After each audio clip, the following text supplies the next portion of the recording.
There's been a couple of good ones, I'll be honest with you. Oh, Yeah. everybody now? How did that happen?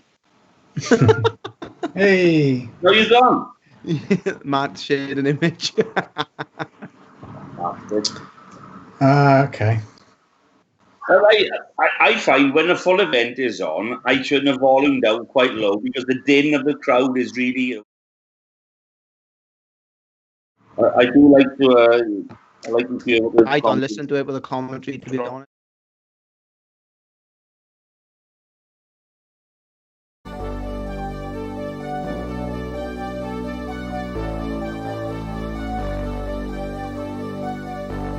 Fill me out with your smile. Now the sunshine brings the light. Fill me out with a flame. I will let you in this game. Take me out when I'm down. 'Cause with you I'm safe and sound. Safe and sound. Safe and sound. Safe and sound. Safe and sound. Safe and sound. Safe and sound. Safe and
Okay, good evening, guys, and welcome to the a special podcast that we got going on today. We are joined by the guys and the founders of Polaris Invitational. So I'm just going to go through them. We are joined by Neil Williams as well. I don't know whether he's concentrating on doing something different. I'm not sure, but we got Neil Williams, who does a bit of judging and refereeing on Polaris, drinking some red wine. We've got Ben Tong, one of the founders of Polaris, Gareth Dummer, Lee Tatami, and we also got Matt Benyon as well. So we'll go through you boys one by one. So Ben, means you're first on my screen. How's it going, buddy? Yeah, good, mate. Thanks, that's things. All good. Good. I was Bournemouth today. A little bit quieter. A little bit quieter, mate. Yeah, I think the traffic from yesterday's madness has just about left Bournemouth, so yeah, should be all right, mate. It's about 2 years worth of litter collection still to do, but then we'll be back to normal, I think. No, it's absolute chaos, isn't it? That's mental, mate. Absolutely mental, but What have you been doing? What have you been doing in the quarantine phase, but or the lockdown as they call it? What have you been up to? We're pretty lucky where I'm living at the moment. We've got like a river nearby, so when it was like full lockdown, we were able to get some decent like walks in and get out on the bikes and everything. So yeah, it's been quite nice. And living by the coast, it's always handy because it's not that far to get down there either for a walk. So yeah, just trying to stay healthy, trying to stay sane, and trying to stop the business from exploding. Other than that, it's been. Yeah, it's got to be difficult as well. It for you guys as well. Obviously, being a UK company as well, and like clothing business as well. Is obviously quite difficult with people obviously out of work and stuff, not spending any money. Have we seen a massive impact in that side of it as well? It's been really difficult. Yeah, it's been really tricky. I think Gareth and Lee will have similar things to say on this. But yeah, it's been really tough. I think March, as soon as all the restrictions sort of got announced, like everybody stopped spending money. That was the last thing on anybody's mind, was spending money on apparel. As soon as the gyms were shut, there's no motivation to buy any new gear. No one needs a new kimono or new rash guard or anything. So yeah, it's been difficult. We've had to adapt, and it's been no different from any other business, I think, that's been struggling during the period. But I feel like we've sort of turned a corner now, and like it's looking a bit more positive. But yeah, it's a pretty scary couple of months for sure. But yeah, I think we navigated it all right. Yeah, good. That's nice to hear, buddy. Gareth, you're next on my screen, buddy. How's it going with you, mate? Not too bad, mate. Hot tub delivered today. You're just lucky it hasn't been filled yet. Oh my word! On a brighter note, hot tub delivered. You're lucky it's still warming up, because I would have done this in there.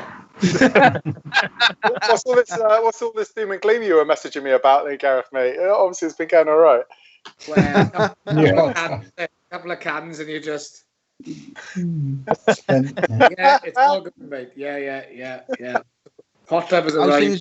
How's the same as obviously like Ben? How's the things with the business now going, but a little bit more difficult this time?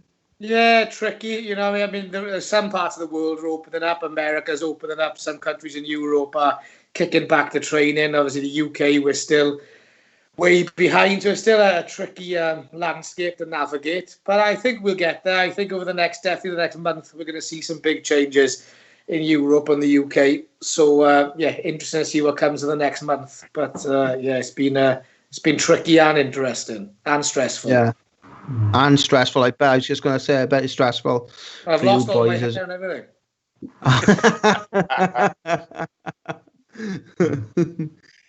Next, Matt, how's it going, buddy? How's things with you?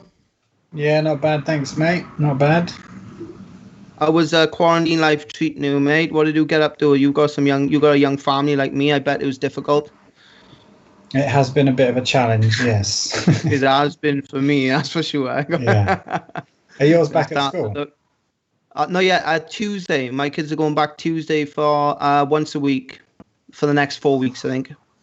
Man, my kids got nothing. I can't. Nothing. They got nothing. No, they haven't been at school since like March, and they're not going to go back till September. So I mean, that's just insane. That's crazy. Yeah. Yeah, mine's going back Tuesday. So just to socialise, I'm sending them just to socialise and just to, I don't know, just feel what it's like. If they enjoy it, then I'll keep sending them. If they don't enjoy it, then I'll probably keep them off. But we'll see. My kids are quite social, so they'll probably enjoy it, to be honest. Yeah, I bet they will. They'll love it. It's been nice. It's nice to have like family time, but there's only so much you can handle, I think. Yeah, definitely. Trying to stop them raging on Fortnite is the one. That's the one. Yeah. I did watch them. Some kids are special on that game. I got to be honest. They got to be good as well when they're spending 10 hours a day on there. Yeah, exactly. Lee, how's it going, buddy? Absolutely average. Yeah, it's a trial, isn't it, Greg? Boy, it's a tough one. The strange old thing. I always say that I've lived a life of 10 men, and I never thought in the 10 lives I've led I would see this happening there. You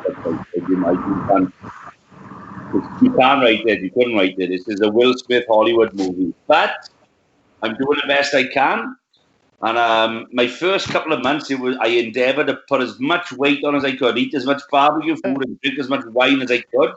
I went up to 127 kilos, 280 pounds, 20 stone, whatever you want to call it. Done all that. Right, you do the maths there, right? There might be some other weight category in other countries I don't know about. But that's what I've done, and now I'm making an effort to try and come back down. But as everybody just said, it's been trying and it's been stressful. But I combated that with a lot of wine, and it was a bit easier for me. I think that's what we're all doing. I think we're all having a beer tonight. I think it's Friday night. I think, yeah. Everyone's having a beer to relax. Last one on the list, Neil. How's it going, buddy? AKA Wagon. Oh, good. How's things, you, mate? Yeah, keeping busy. Doing lots of stuff. Trying to get some people back training the UK BJJ and bits and pieces with that as well. How's the indoor board going? Ah, mate, I'm awesome on it now. I've only fallen off and nearly broken my hip once, so it's not too bad. But, I'm still the best out of all the boys who train. That's the only thing I'm better at than Russ Evans, to be honest. But yeah, I'll give him a week and that'll stop. Yeah, he's practicing 8 hours a day. You know what he's like, so he can smash me at that as well. Yeah, just keeping busy. That's all, mate. I'm working from home, the day job. So I'm in week 14 of working from home. My wife's working from home. My kids schooling from home. Like Matt said, it can be a bit of a challenge. Yeah, everybody's trying to get stuff done. Yeah, keeping busy with stuff, jiu-jitsu wise, with UK BJJ, and doing what I can until everyone's back training. That's all, mate. Yeah, it's good stuff. And Greg, if I could Greg, can I just interject there? Wagner said he was working from home for 14 weeks, but a lot of people do it. It's quite difficult. It's a hard job to do working from home for a family. But can you imagine if you was a porn star and you were working from home? How could you do with that? Just put it out there.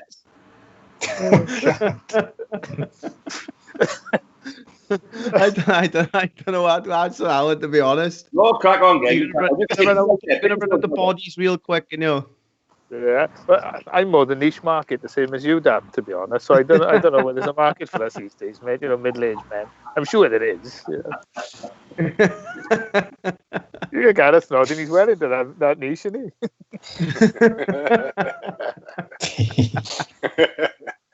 he? Oh, brilliant! Right then, let's take it back to the start there, boys. You guys have obviously got 2 clothing manufacturing companies in the UK. 2 separate companies. How did you boys come together? Any of you are free to jump in. So how did you boys get together and come together to make this idea that is Polaris and try and take on the sub-only grappling scene around the world? If nobody else... I think Wagon should tell this story because I don't think anyone remembers. There is a kind of a eureka moment in it with this story. That had a lot to answer for. Remember that guy, Johnny Walker? Yeah.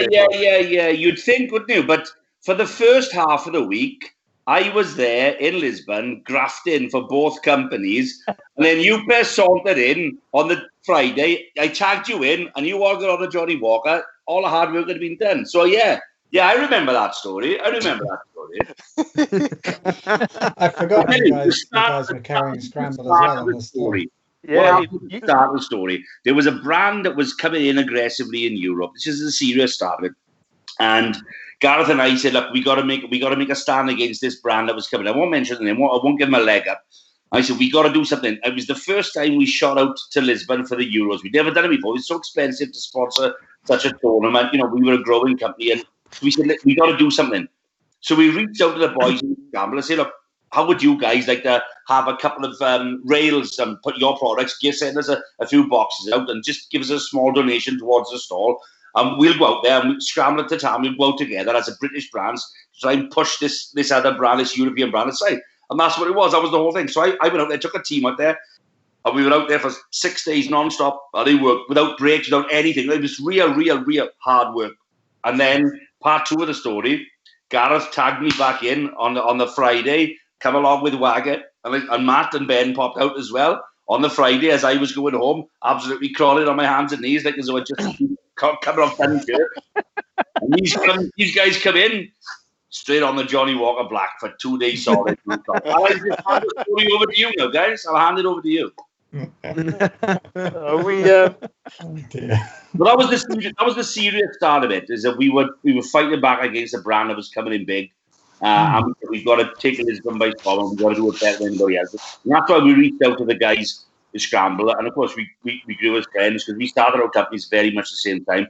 We started out as friends, and we grew from there.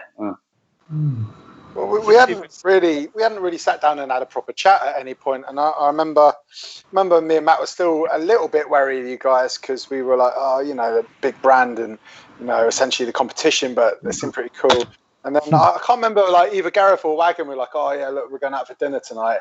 Do you guys want to come and join us? And we're like, yeah, fuck it, yeah, let's go get some dinner. And I remember we went to that like.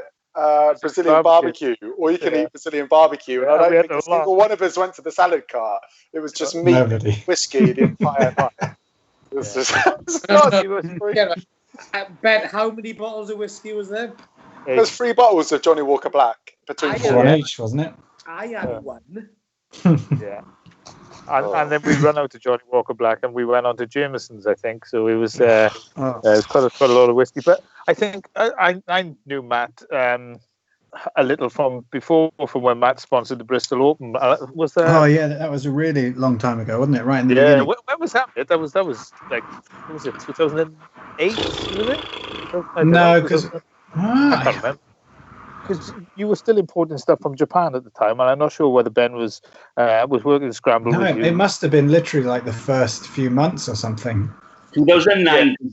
2009 is when we all started trading for real. That was official, yeah. 2008. In 2009, I think the guys were a few months behind us, and that would have been about right. At the time, Gareth wasn't associated with Pedro Bessa, he was with somebody else. So, of course, we didn't get the sponsor of Bristol at that point. But once Gareth, it was a no-brainer then. But so I would imagine 2010 for that. Yeah, it may have been, because I remember having a chat to Matt was bringing things over from Japan. I was bringing some Fokai things over from Guam at the time.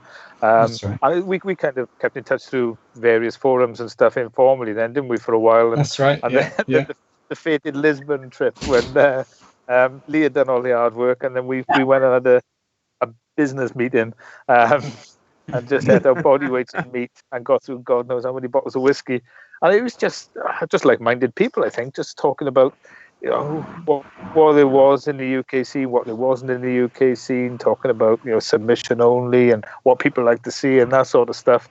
Well, I think we said that's the last I remember, other than Gareth being sick in his pocket when he did that giant phone impression. Should I tell people about that, Gareth? Is that all right? We'd gone from this Brazilian barbecue over to some bar in Barrio Alto, which is like the playground of kings in Lisbon. So Barrio Alto is brilliant. And Gareth was kind of bouncing off walls going in. We were all pretty drunk, having drunk a lot of whiskey. And then he started making this noise. He was going, like a giant toad. I kind of looked over my shoulder, and he vomited up in the air, and it went all in his top pocket of his totally filled. Well, I can answer this. When he woke up in the morning, he had sand in his pockets. Can you explain why he had sand in his pockets? He gets even better than that. So you had times. I went to do a runner because, like typical Valley boy, I thought, right, I'm going to do a runner. Come on, Gareth, without you. Matt was being sensible, so we can't leave all that sick everywhere and look at the state on him. So we cleaned up the bar, got Gareth in the taxi. I convinced the taxi driver. You've imagined that. We looked at the barman and went, and ran off. Did we do that? Oh, right. I thought we were being sensible. Nope. Not even Matt was being sensible that night. I was the last one to catch his eye. Yeah, and he was looking at me like, Sorry. Got in the taxi, got back to the hotel. Taxi driver started getting really aggressive with me and shouting at me, so I kind of lost my rag and told him to shut up. Got Gareth in the lift, shut the lift door. Oh, you're missing a bit. The taxi driver was driving around up in the bill. And as he was driving around up in the bill, I vomited in the footwell all over the taxi. I tried to convince the taxi driver that he hadn't been sick, and he so blatantly had been sick everywhere. Taxi driver started getting really nasty. I put Gareth in the lift, pressed the button to the third floor, which we were on. Give the taxi driver €50 and said sorry for the sick.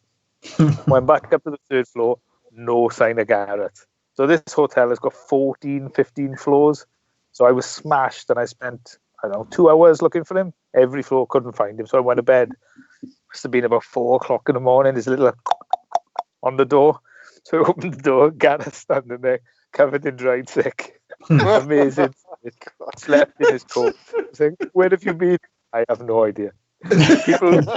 People were stepping over him in the corridor, apparently, going, "Oh, I think that's that guy from the Tatami fight to sleep." No.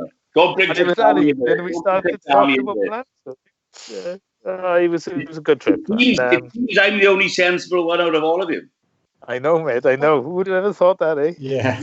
That Saturday was the roughest Saturday I've ever had. Ever. Brilliant. I never laughed so much in my life. Leonie Munslow was very concerned. She was. What was the old venue called? The whatever the old venue was called. God, it was a shithole, wasn't it? It was a horrible place. Complex for the multi-sport. A big rough. And Leonie was coming to check on me every half hour to make sure I was still alive. Because it was, it was bad. But good things come from it. Yeah, we had a good chat that night about stuff, I remember as well, but while we were out there, because me and Lee had planned on doing a competition before that called the Super 16. And because we'd already looked at things like the St. David's Hall in Cardiff, because we were planning on doing a sub-grappling competition. We did a lot of it.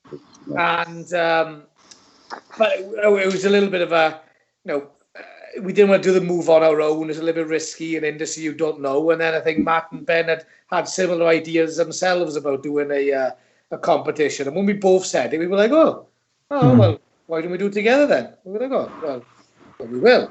And then we called it Paragon. And I went, yes. I remember that went real tits up, didn't it? That's right. Because I remember I was like early in the conversation about the Polaris, because you boys kind of filled me in early on. What do you think about this? I was like, fucking brilliant idea. Crack on with it. We're gonna call it Paragon. Love it.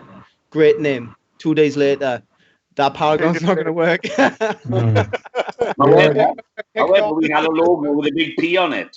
Yeah, I had to think of a P name. I remember speaking of Matt about it. Jesus, we're gonna have to change the name. Well, we'd also registered it with the whatever you call it, company's house. So we still are Paragon Events Limited. Yes. Yes, we had the first event in St. David's Hall, and that for me is one of the best events we've done. That first one in St. David's Hall with Keenan Cornelius, Dean Lister, Gary Tongan, huge. Mike Fowler, Eduardo Tellez, Kit Dale. We had some big we had a bit of trouble with that, if you remember, guys. Popovich. Yeah, but I mean, that being said, you think it's our best event ever, but do you not remember, right up until the last fight finished, all of us swore that we were never going to do another show ever again. Yes, it was the worst. That was the fucking worst idea. Yeah, but you remember why, Ben? Ben, you remember why we said we weren't going to do another event again? Because about a week before, down at Tatami, we had a knock on the door, somebody asking to speak to Gareth Dummer by name from the immigration. Yeah, that's what it did. And that's why we said this is a bit too much hassle, too much stress. So we were. That's one of the reasons. We all know grassed us up, do we? We do know. We all know without. I guarantee you, you have to get a text message or a Facebook message. But yeah, I got the first. I remember the phone call I had off Gareth that evening. And I had a phone call off Gareth. He's like, "But never guess what? Immigration been down." I'm fucking done. This fucked us in the ass. I think he said something. I thought they were from the fucking council or FedEx or something. They rocked in the office with a suit on. But who the fuck are you? It's all right, Greg. You remember it. I remember having to clean the shit up off the floor. I wasn't in the office at the time. I can remember having to go down there. The staff afforded me saying, "Gareth just shit his pants everywhere." He didn't do that, but he must have been very, very concerned about it, because that's quite a scary thing. Immigration people coming to see you. like employing an illegal gardener. You know what I mean? It's the same sort of thing, like But that. the highlights for me that first event was that guy starting on Dean Lister in the bar. The kebab shop. The kebab shop. Chibali. He was in Chibali, wasn't he? In Caroline Street, he was, yeah. Somebody had to show him a picture of him in the UFC. To get it back down. Some idiots in Cardiff, honestly. And Ben Tong walking into the immigration meeting at 8 o'clock on Sunday morning, still in the same clothes, hadn't been home. Yes, been out all night. I've been drinking with Gary Tonin and Eddie Cummings till like 7 in the morning. And didn't Gary rock up with a car Forget in what his I done hand? the next time. Gary Tony came in with a can in his hand, as I understand it. Brilliant. And I remember as well that didn't Keenan forget his Nogi stuff and you had to run around and get something printed for him as well? Yeah. I think we had to wash it as well. I'm pretty sure we had to wash it. Can't remember. There was all kinds of things. He cleaned it the day before, didn't he, Gav? Yeah. What a show. But also, That first show though, I remember talking to you guys like as you was around it, and that first show just looked stressful without even knowing how stressful it was. It looked stressful. Well, and I will say, Ed Brown was amazing in that show. Ed Brown was the saviour. He saved the whole show. Ed Brown was the saviour. And well, do you remember the streaming company thinking that we were just going to have like a couple of cameras pointing at the stage, and then about 2 weeks out they sort of went, "Oh no, actually you're basically doing a whole TV show. Yeah, we're going to have to completely start from scratch." Yeah. Thanks, lads. So we treated Ed Brown to a nice trip to the Fantasy Lounge to say thank you. It was.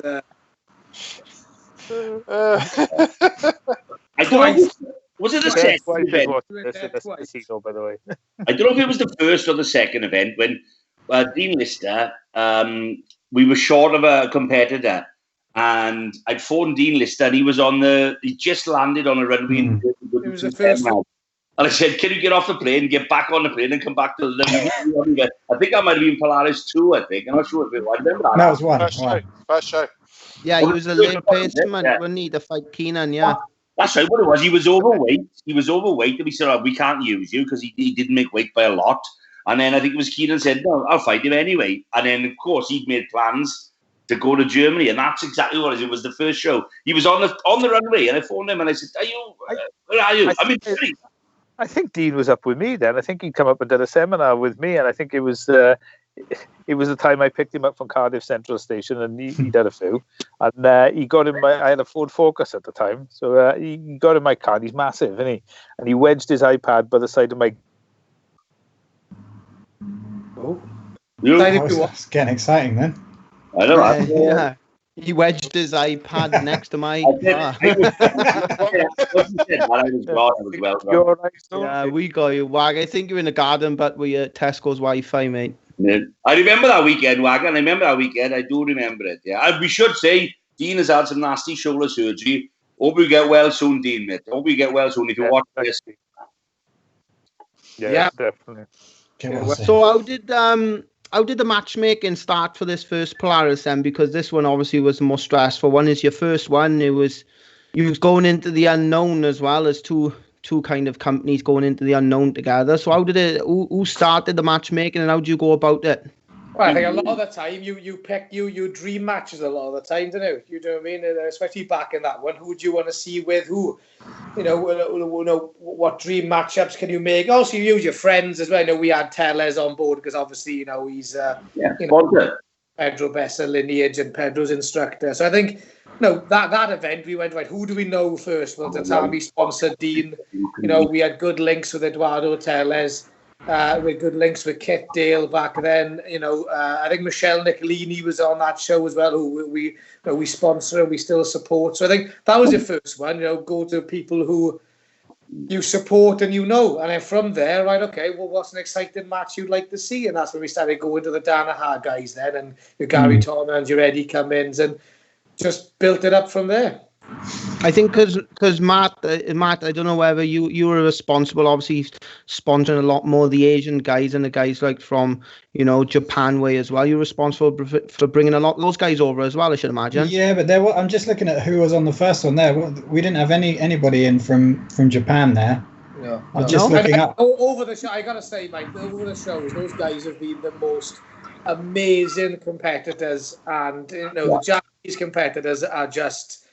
Like Dasaki come over as well. Which one was Dasaki? Which one was that? That was 2, was it? Daisuke. Yeah. Yeah. He came to your place, didn't he? No, it came to Wagons. I think he went to Wagons, didn't he? Yeah, it turned up. It was bonkers because I'd come to the weigh-in and translator came over. He said, "Do you mind if Imanari and the guys come training with you tonight?" And I was like, yeah, thinking nothing of it. So we were running a no-gi class on a Friday, and they pulled up in a minibus, and like Imanari just walks to my gym and starts heel hooking all the boys. But there is an amazing picture of him and Jamo training me. If you know Jamo's a big lad, and him and Imanari just there together.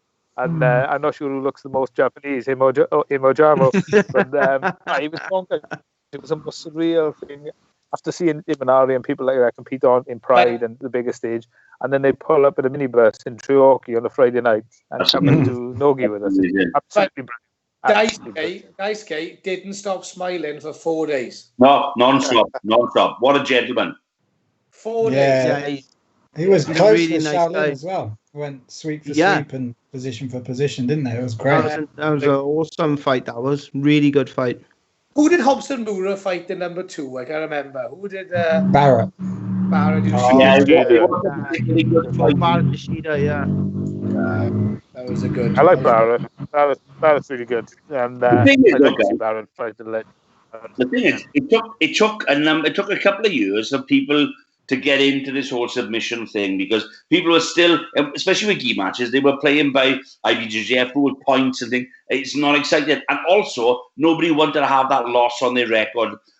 It's kind of a different whole vibe with the submission only. All the other events that do similar things to us, it's meant to be a showpiece, an exciting thing to show what your talents are. It's not meant to be, how can I pass this guard? How can I mount it? That's not what it's about. And it took some years for people to start realizing, all the guys who competed, not just our event, and all the events, to realize, well, actually, you've got to start doing something wild. It's submit or be submit. And I think that's what it was. Some of the earlier events, we had a lot of draws, and it wasn't quite so exciting because people were just trying to get their heads around it. I don't know what you guys would think about that.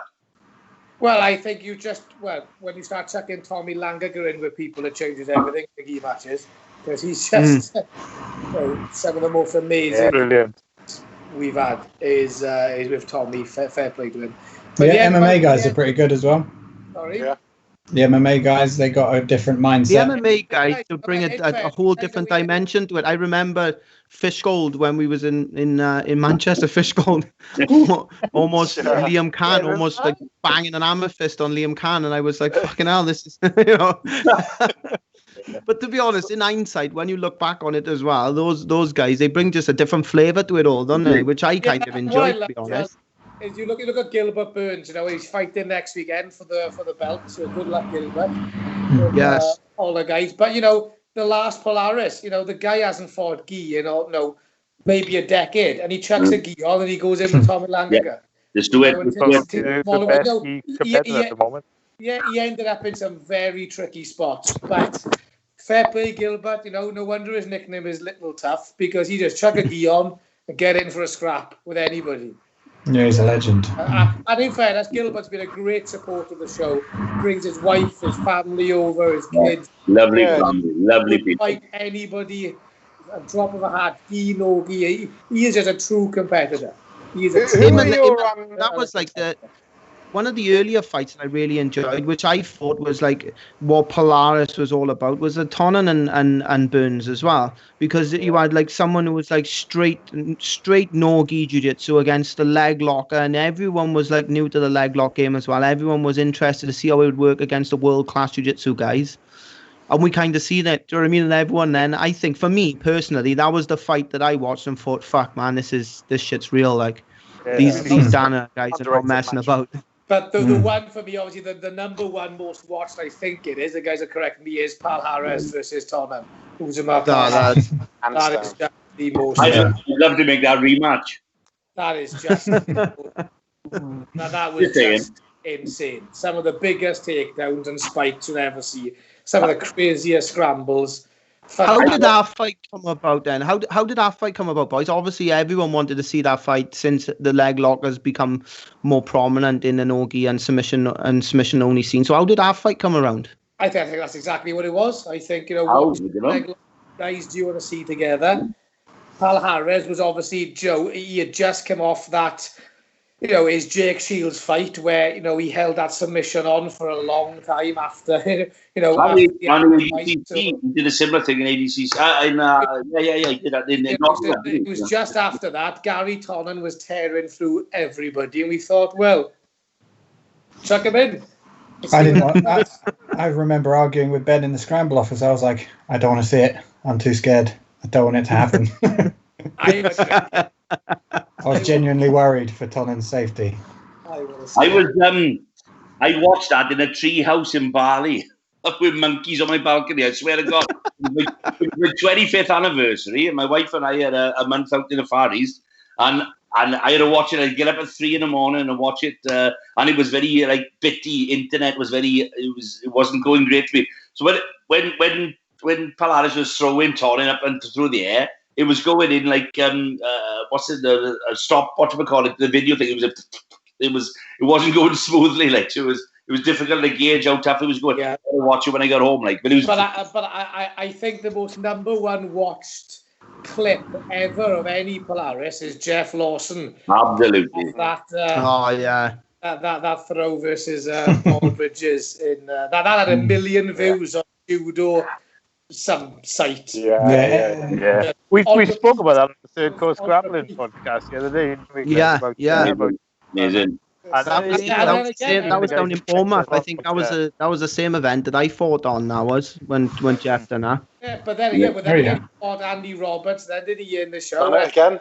Andy Roberts did it again. Yeah. Andy Roberts gets up back to the stand-up. Whoop! Crowd loved it. There was more views on that than anything on RedTube at the time, I remember.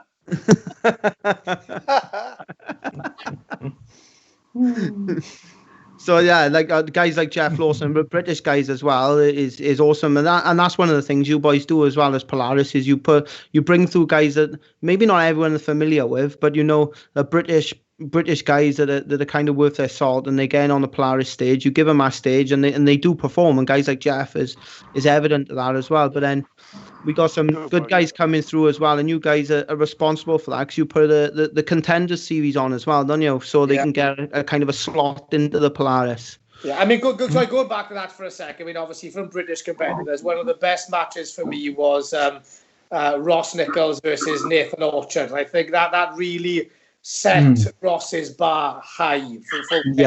Definitely. Because I think Ross definitely went into that match as the underdog. Because Nathan Orchard, a phenomenal 10th planet competitor, and an amazing fighter, and that match with me for Ross put him on the world stage, and it was such an intelligent match, Ross versus Nathan. Ross has a phenomenal match. But when you say about guys coming through, we have Ross Nichols high up there, Ash Williams. Ash Williams has beaten him and Ari. He beat Richard Alacon on the last match, and also other guys coming through. Freddie Vosgrone. I think that guy is going to go and do some big things. I think he's a dangerous competitor. I think Freddie's going to go far. We've had Aria on board. Ben Dyson's fought on the show. I know he's not currently living in the UK, but he is definitely a British competitor, and and had some great matches on Polaris. But yeah, the Contenders series is good. I mean, we were all, me, Neil, and Greg were there on the Polaris Contenders in the last one. The British competitors really brought it. People like Tom Halpin, Kieran Davin. Tom Halpin. Tom and Ireland. Tom and Kieran Davin are some great competitors. I think you're going to see some big things from them. Dara as well. And obviously, don't forget the female competitors. Fionn, probably pound for pound, the best female competitor on the planet right now is Fionn Davis. And she's had some amazing wins, versus Talita Ankar and Jazari on Polaris. And, So good, she's really, pound for pound, the best female in the world. That Jazari fight, I just go back to that one. That Jazari fight was... I just blew my mind at it. That was insane. Greg, I was thinking about, I was going to ask you favourite submission because that was coming to mind with me. That was the most mind-blowing. For me, raw emotion, even going into that fight, even Jazari walking out, you knew she had that aura about her that she was like, I'm better than Fionn. You just felt it. But then for that to come off, that for me, that's my favourite submission. Has got to be because she's a Welsh girl as well. It's insane. The arm triangle, yeah. But not just that, she manhandled her as well. She manhandled her, she kneecapped her, and it was fucking phenomenal. But you also have to say fair play to Jazari for taking it, right? Yeah, definitely. She didn't have to. She didn't have to. And also as well, guys, on the last show as well, I've got to mention Vanessa English versus Michelle Nicolini on the last show as well. I mean, that was really good. Multiple-time world champion. Do you know what I mean? And although she submitted, and Vanessa was winning that fight. No budge about it. Vanessa was winning that fight. Vanessa was really good. Yeah. Really good. Guys, can you also remember the ladies with Yaz and Dominica? Yeah. That shouldn't have gone the way it did, and you got to put your hand up and say, "Well done, Yaz," on that score. That was amazing. That was I definitely think that the British and the Irish competitors have brought it. People like Lloyd Cooper as well. I mean, we put him in with AJ Agazam. The guy's a tough competitor. He'll take on any match. Do you know what I mean? We can't name all of the UK competitors. That's right. Yeah, you're right. Very hard, but the UK's on the world stage and it's only getting better. People like I said, Tom Halpin, we not on a Polaris event, but he submitted him. Who would have thought? Who would have thought as well that in these times as well, the next show you got coming up, that you would be able to put a card on with basically just British guys. And for it to look like what it looks like, because it's a fucking good card. It's awesome. Really, really good. Brilliant card, and I would have thought 5-6 years ago, you would have struggled really to get a card that resembles anything near that, if I'm honest with you, what you got now. So that just shows the progression as well. I think British Jiu-Jitsu in general over the last 5 years has just gone to a different professional level. I mean, the support is now able to support these pro athletes, people like Ross, Ash Williams, the support is outside of COVID-19. The sport is able to support, these competitors and these athletes, which is a great thing. They're able to fight all over the world on the bigger shows. We were lucky enough, the Matt Lee to be an ADCC last year. And seeing the British competitors on that stage as well. Ross and JT Torres opening match. Tom Halpin. There was to see the British guys out there on the biggest stage. Yeah. It was cool. I mean, we've had, but then again, we can't remember the guys who have championed this at the start as well. ADCC 2011, Dan Strauss, Tom Barlow. Tom's one of them. Both of them now commentators for Polaris. But those guys have been, the standard bearer for the last 10 years at the highest levels. And Dan Strauss himself. Fighting on Polaris any a time. Going out to fight on Quintet as well. I would have thought that Dan Strauss would go fight in Japan. That's an interesting against Sakuraba as well. Against Sakuraba. How bonkers is that? Yeah. Insane, That's boyhood stuff, innit? And to be honest, Polaris was the catapult, if I'm honest with you, for putting these guys on the stage. Dan Strauss against AJ Agrazam was a scrap. It was a great fight. There was a lot of tension in that fight as well. It was a good fight. Fun. But I think I think that's what it is, isn't it? Pardon? I mean, we should give a shout out to AJ as well, because for the first 5 shows, he was the person that's been on the show more times than anybody for the first 5 shows. He was on every single show, and love him or hate him, he's been great for the show. He's a great showman. He's a great athlete. He sells the show. Never boring. I don't know. Boring. He was quite good fun, to be fair. I don't know. guys, I shout out to Ed Inglemells for diving off the stage as well. Save the fighters. Well, you got to ask, I can guarantee something. I will not be doing that. guys, Going off. Benson Henderson, does he love or hate AJ? Benson Henderson. I'm not so sure. The jury's out on that one. Benson Henderson. Is he a lover of AJ or is he a hater? I don't know. Not a fan, I don't think. What do you think, Ben? I don't think he's. No, I don't think last he's going double for off coffee stage together. was definitely deliberate. Yeah, I don't I think a big turning point for Polaris as well was having Jake Shields on the show as well. You know, massive name in MMA. Good name. You know, probably our Good man. household name. You know, Jake Shields was so Dean Lister as well. Obviously, the first show. No, Dean is a huge name in the UFC. So Dean was our first big, UFC name. But then Jake Shields, was again, Jake Shields was a big turning point. Huge name. If he was undefeated in the UFC, wasn't he? Until he met GSP. Yeah. Yes. And he's had some phenomenal fights. Do you know what I mean? He fought AJ Agazan, didn't he? Do you know what I mean? That was the slap-in match. I remember, my biggest thing at Jake Shields is when he just manhandled Dan Henderson. Just absolutely mauled him. I think it was in Strikeforce, I think it was, and he just absolutely mauled him. So when he come over the fight on Polaris, I was super excited. We got to train with him at your gym as well, God, didn't we? Which was humbling to have someone who basically used five techniques. We had a normal no-gi hour on. All of a sudden, Jake Shields walks up, puts his shorts on, chucks his gum shield in. Do you want to roll, boys? And insane. I got to roll with him, and I had a chat with him as well, and he said he's got like 5 or 6 techniques that he uses, and that's it. And for someone to maul you with those 5 or 6 techniques was humbling, I got to be honest. The head and arm choke was unbelievable. Like this collie, the whole year came from the head and arm choke. Just that. Damn. But as a person, he's humble. He's a humble person. Lovely guy. Nice guy. Good guy, yes, definitely. Lovely guy. Now, I know 99% of all the competitors are humble, nice guys. There is the odd 1%. That's any walk of life. Don't name any names now. But most of them are very humble. But yeah, the slapping, him and AJ and the slap, it was brilliant. I always remember David Anuma's face referee in that match when he's just in pure, what do I do by you? That was no joke. That wasn't just put on for the cameras either, because they fucking had a scrap in a hotel, like afterwards. Oh, yeah. Jake ended up chucking a pint over him. And Jake told me. Yeah, I remember Jake saying about it when we went for food in Blancos. He wasn't joking. He wanted to beat him up. He said, it's a Scotland thing. They normally train. Nick and Nate do it. Which was the weigh-in when it was kicking off and they were face-to-face? And who was that? That was Dylan and Gary, wasn't it? Dylan and Gary. Yeah. And you're all shouting at me, God, you got to do something. What the? What are you going to do? What am I going to do? There was no room for us. We couldn't see. We were pushed out of the room. We were like, what's happening? In the end, Jake Shields got up and he had to do something about it. And that's the right man to do something about it. Yeah.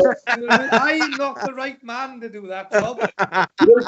You're speaking of beats amongst competitors, and if you've got to remember, is that Benson said that he whispered to one of us. It wasn't me, but I heard it. He said, AJ. He said, I'm gonna run him off the stage. As you know, in the O2 Arena in London, the stage is high and there's not much of a gap. He said, I'm gonna run him off the stage. Benson was putting his own life in jeopardy along with AJ's just because he wanted to run him off the stage. Check our insurance policy. Are we covered for this? I don't know. This is shit. I don't know what we're gonna do. I don't know. Who was it that overheard Benson offering AJ out in the car park?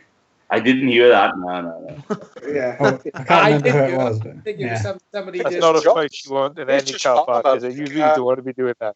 What's It was that? after the weigh-ins. I think Benson went up to him and was this shit talk you're saying? Is this just to hype the fight, or do you mean it? Because if this is real and you feel that way, let's just go in the car park right now. Let's just fight. We'll just fight right now. But Josh is like, oh, no, it's all right, it's okay. Like, you guys can match up tomorrow. Don't worry about it. But yeah, man, Benson's probably one of the loveliest, the sweetest guys in the world. Biggest legs ever. Biggest legs. Oh yeah, huge size, big size. Huge legs. When he come to Cardiff, I think he just rocked up on his own, didn't he? Yeah. He was on. That's crazy for someone to be like that high caliber of a fighter.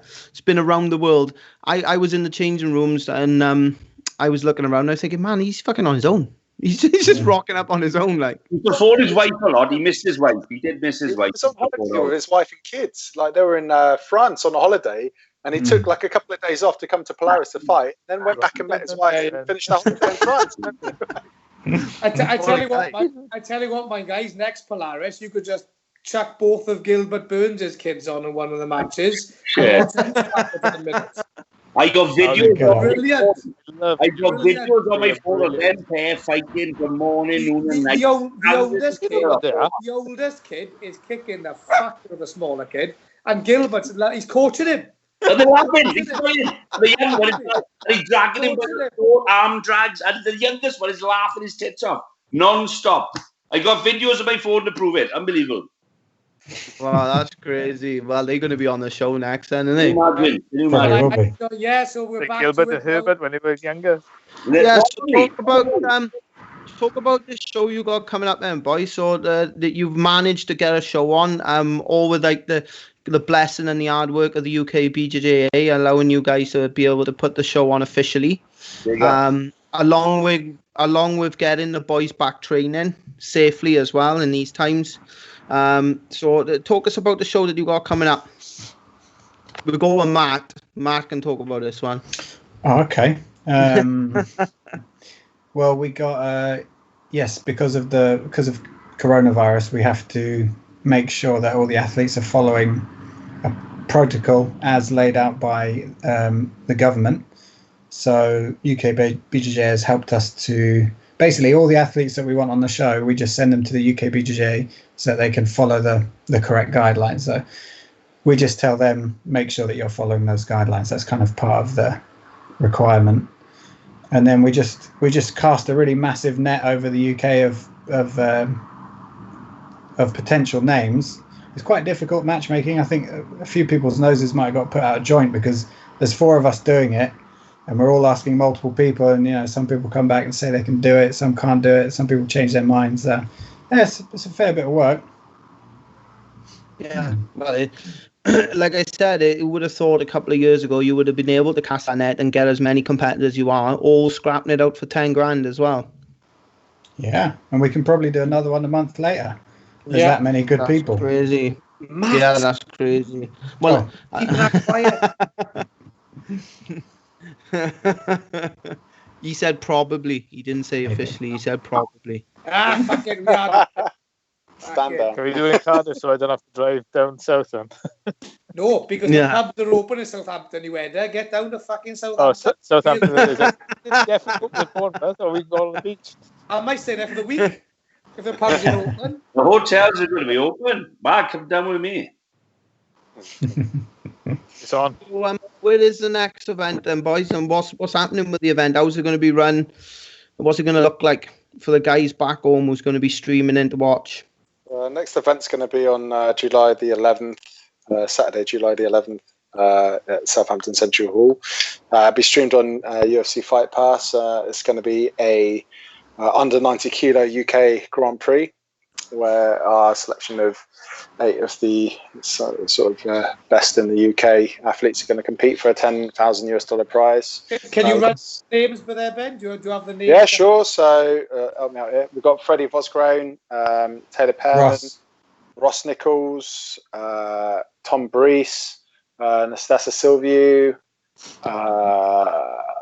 Dominic Dillon, Shane Curtis. We're missing one more. River Dillon? Sorry. Injury. Oh yeah, we need to update the poster. Yeah, that's an exclusive for you, Greg. And we got a super fight between Jed Hu and Dino. Dino Bucalet.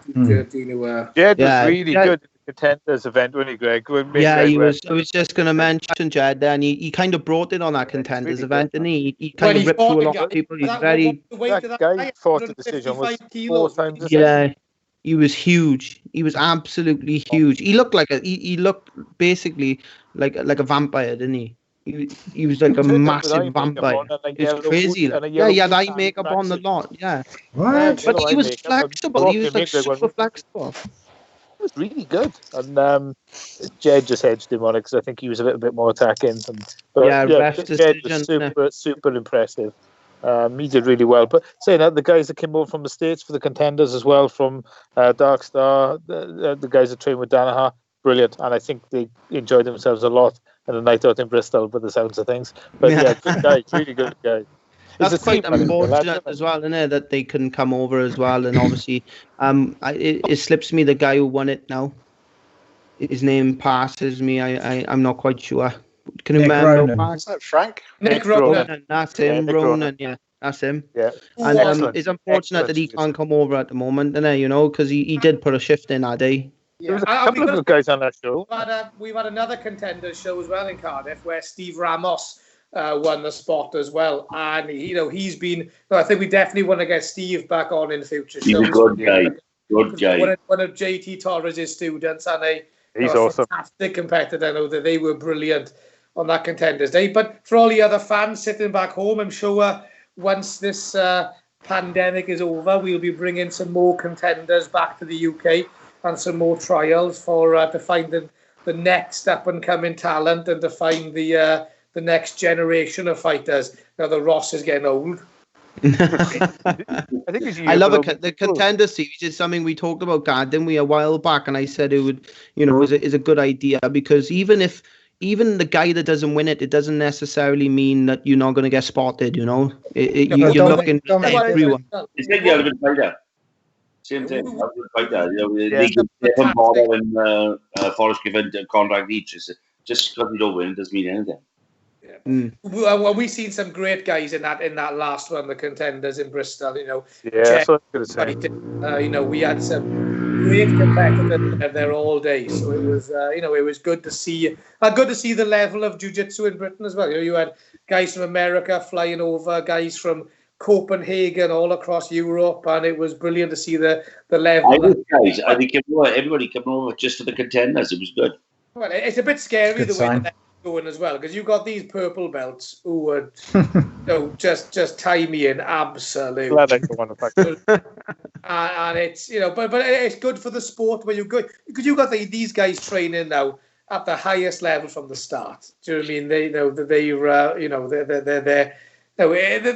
I think we're gonna get through this pandemic and just sort of get through it safely, sensibly, because the sport is good. It's not going anywhere. We've got some amazing competitors. We've got a great industry, and we just got to survive this small time and come out stronger. I think everyone will be wanting to kick on, isn't they? Yeah. This next show should be interesting. Like having a new format. I'm quite excited to see how creating the natural narrative of having like a tournament. Will change like the viewing experience. I mean, I know a lot of work's been put into the rule set and to making it as exciting as possible. Can we go? I mean, Matt, you're quite au fait with the rules. I mean, can we go through what our main? Obviously, it's a tournament format. We trialed this format in the Contenders show in Bristol. This wasn't a recorded event, but the new format is obviously we need to find a winner, not based on judges' decision. So there is going to be a new rules system. There's a new points system, which we're going to be launching first to the public at this event. So there's going to be awarded points. So you're going to see a lot of difference on the stream. We're going to obviously have live scoring on the stream. So we're just trying to add a different dynamic to it. Not changing Polaris from what it was. Polaris is always the same. We always do super fights, and they will we will still be doing those shows, but we might add in the odd Grand Prix as well, where the format is slightly different with a slightly different rule set, like the one coming up. What Gareth is saying is correct, guys. What everybody's got to, fans of the show, got to understand is that we did our very first one. We were raw, we were green. We didn't know we did a competition. We did the first 2 or 3 perhaps were too many draws. We try to look at a rule set and make it more interesting. But ultimately, we want submission. And as I said earlier on, is that everybody took a couple of years to realise, actually, this isn't going to go on my IBJJF record. This has to be exciting, because what we're doing is an event that we want people to come of an evening and enjoy their night. We're not fighting at 2 o'clock in the afternoon. We're fighting at 9, 10 p.m. in the night. It's a night, it's an event, it's a show. So we're trying to adjust the rule set as we've gone along over the years to make it more exciting. Not for us, it's for everybody else out there who's watched it. So please bear with us. We try to make it a more exciting submission-only event for you. And that's all we try to do. It's for you guys, not for us, yeah? Yeah. In the beginning, when Pro Jiu-Jitsu first came about, there was like a knee-jerk reaction of points are boring. You know, if you take away the points, you're going to get amazing matches. But that's not always the case. Now, I think when we started thinking about doing new rules, I think it was one match in particular. It was Gordon Ryan against... I forget his name, a massive Brazilian guy, João something, on Kasai. And it came down to the last 30 seconds. The guy had to get a pass to win, and Gordon was defending the pass. And it was insanely exciting because the whole thing was resting on whether or not he could pass and get points. And if you had no point system, then all that excitement would have been lost. Gordon would have just let him pass and then sat there under side control. So it wasn't like points are not inherently boring. It just depends, how people play it, I suppose.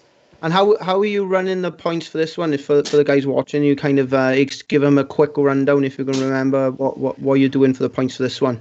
I don't know, Greg. You tell us, mate. Yeah, you know it better than us now. I didn't want to be that guy. I didn't want to be that guy. You guys have made the rules up. I've got it on the site. If you want. We did trial them. We did trial them. Yeah, we did trial them at the Contender Series. And if I'm honest with you, it did bring some more exciting fights. It did. It brought some more exciting fights. The guys was looking, and especially with the reversals as well. Like the reversals rule was good as well. That was one of the ones that stuck with them. Like then. Well, to be honest with you, because Jed Hu used that point system very well. Yeah. I think the guy's name was Benjamin Sayhick or something. The guy's name was great competitor, that brown belt. A massive guy. But Jed used those points really well. He knew exactly what he was doing. He knew when to do the fight. Can I do this? Can I do that? He was sweeping and going to the stand up and then pulling half guard, looking for the sweep again. And it was exciting because it created that. Because Jed, if it was otherwise going to be the normal rule set, it would have been boring. It would have been a big guy, I thought this was really good. With not much chance of beating him unless he gets the sub, which was going to be tricky on a guy that size. But the points give Jed the opportunity to win the fight in an exciting manner. I'm thinking about it, guy. Taylor said a similar thing to me after going way back to when Taylor. I remember he said it on the stage. He was complaining. He said people don't react the same when there's no points. So he said he plays a lot of his game off knowing what people's reaction is going to be to the points. He said they don't react the same when there's no points. They don't mind if they get swept. He said it's really difficult. It's very different. I was talking to him after, and he said, it's just a different game. But you're right. I think like from Contenders, when me and Greg were ref in there, it was some amazing fights, some really, really good guys. And I'm looking forward to the next show. I think it'd be really good. Well, we got 2 weeks, 2 weeks tomorrow, and we're rocking and rolling.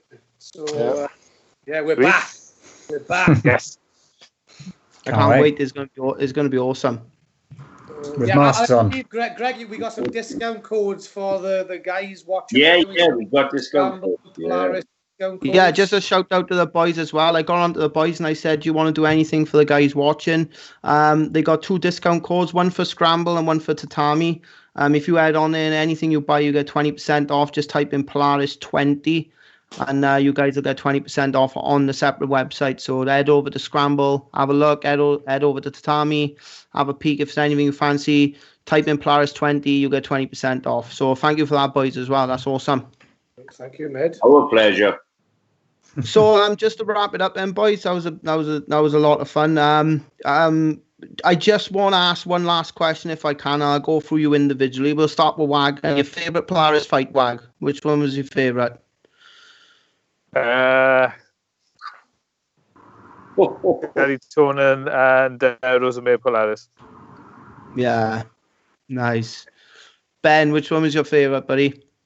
I got to go Benson Henderson versus AJ, just because I was a massive Benson fan. I was really looking forward to that match, and I nearly shit myself when they went off the stage. I thought they were all dead. I was so relieved when they got back on stage. So.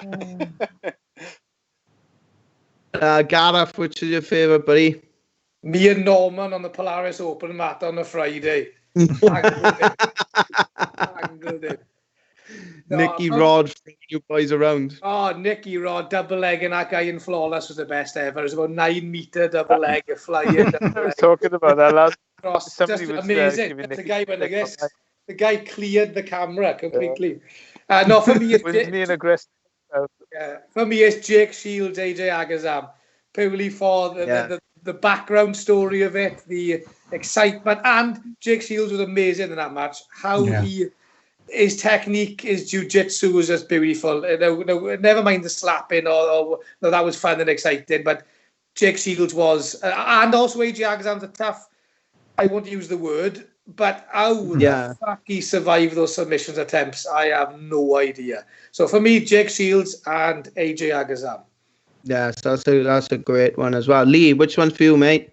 The trouble is, I've got an old man's memory. Ask dumber. I remember right about sit back and watch everyone with a glass of gin in your hand. That's your problem. The ones that I remember the most, the ones I wasn't there for. If I'm honest, I might agree with Wagler in as much as I was in a treehouse in Bali watching Rosemere and Tonan, and I got to be honest with you, I thought I'm going to go waste my anniversary, my 25th anniversary. I'm going away. I'm with my wife. I was in a 4-poster bed, lovely, monkeys in my back. It was fabulous. And I put it on at 3 a.m, and I thought, shit, I didn't think I was going to miss it as much as this. And I could see it unfolding in front of me. I could see the excitement. I could hear the crowd. So for me, in not just 2 words or 3 words, or it's probably in 100 words, it was Rosemary Polaris, Gary Tolan, I think. Yeah, that's a good one. And Matt, which one for you, mate? Yeah, I think that one's almost like, that almost exists in a category on its own, doesn't it? That one, everyone thinks it's amazing. But there's been loads of really good ones. I don't know, as we all started talking about Polaris 1 again, I realised how much I enjoyed Keenan and Dean. That's my favourite. And when that finished as well, my favourite fight. I almost shed a little tear. I was like, oh my God, it's all over. That was amazing. Yeah.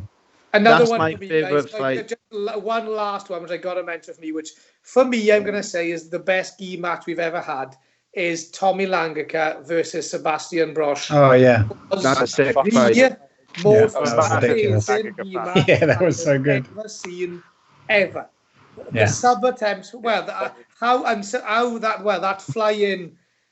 flying triangle at the start was just insane. That might be the best gi match we've ever had on Polaris. I'm gonna put that out. That was on my list as well. That one was that fight, because it was a gi match. I love a gi match as well. That one was on my list just because it was a gi match that was come across as being super exciting, and everyone was like, "Thank God for that." You know, especially everyone who loved the gi. Everyone who loved the gi. I had a fight to put Tommy on that card for the first couple of times. It was all a bit, it's a gi. I had a fight for that bugger. And look now, I'm reaping the rewards. Are we allowed to do? Are we allowed to do the most boring matches? No, it's not. I don't know. I don't think you can do the most boring matches because you're going to insult 2 people at one time. So you're going to deal with that. Don't do that. We all know them, but let's not do it. I've got a list of most boring matches, but I won't insult anyone. No, I don't want to do that either. They all came to compete. I'm only joking. I know. That shed after the first show. Was that little tear you nearly shed on the first show because you're like, thank fuck, I never have to do that ever again? Or it was a mixture of like relief. It was relief and just like, Guys, I did a podcast last week, and they asked me a question which was about after party stories. I don't know if you want to throw that one in. Does anybody have an after party story they want to share? I don't know. Got none I can tell. I said the same thing. I said exactly the same thing. Well, one highlight was definitely Eddie Cummings running around knocking on random doors of the hotel, trying to find a specific female athlete that had messaged a certain male athlete asking to hook up, and no one knew what room she was in. That was a highlight for me. The one thing was there was a few. It didn't work out. There was a few well-known world BJJ athletes who were upsetting some locals in Wales and Newport in the last Polaris event in the hotel. I never mentioned any names, but they were quite touchy-feely with a few local Welsh females who were very much obliging, because that's the way a lot of the Welsh females are. I didn't and then I took them on a piss to Cardiff. I took Luke Rockhold down there as well. So we had a good night of it, but I didn't mention any names. Ben, who did you have a deep fried sausage eating contest with? Who was that? Was that Gary Tonon? Tom Barlow, and I'm still get a dance off with Gary Tonon. Lee had a dance off with. What a dance off! What a dance off with Gary Tonon. I absolutely mashed him. And Gary, if you watch this now, I mashed him with a dance off. An old man of my size and my age absolutely smashed him with a dance off. Yeah. Brilliant. Fair play, boys. Fair play. And we can't rule out, we can't not say about Nicky Rod getting a Tinder date in about 19 seconds of arriving in the UK. 19 seconds. That was tap out ever. It was every 19 seconds, wasn't it? Ding, ding, ding, ding, ding, ding, ding, ding. They were loving him. They were loving him in Bournemouth. They were loving it. They were loving him in Bournemouth. He is a good-looking boy. You see, that's the problem, isn't it? Yeah, but we can't remember as well. We had the first proper Polaris meeting in Bournemouth, where me and Lee headed to Bournemouth on the train many years ago. We went to the beach, and then me and Ben Tong ended up getting in about 6 o'clock in the morning. Yeah. We had water with us. Ruined by espadrilles. We ended up in the bar, and we looked in the bar. We said, "Oh, this is a bit young for us." It was GCSE, O levels, whatever you want to call it. It was the night they all had the results of GCSEs. They were all 16 years. A levels, mate. A levels. No, even bloody young. No, they were GCSEs. Well, it was at that point I left, and this is why Gareth and Ben ended up the rest of the night. I'd left. I wanted no part of that. So I'm not saying anything. I'm just you know. I believe Mr. Lawson was there that night as well. Yes, he was. He was. In a vest, jogging bottoms, and flip flops. And a vest. Who's going to stop him, though, innit? Nobody. Who's going to stop him? No one's stopping him. Hi, Jeff. Hi, Jeff. Yeah.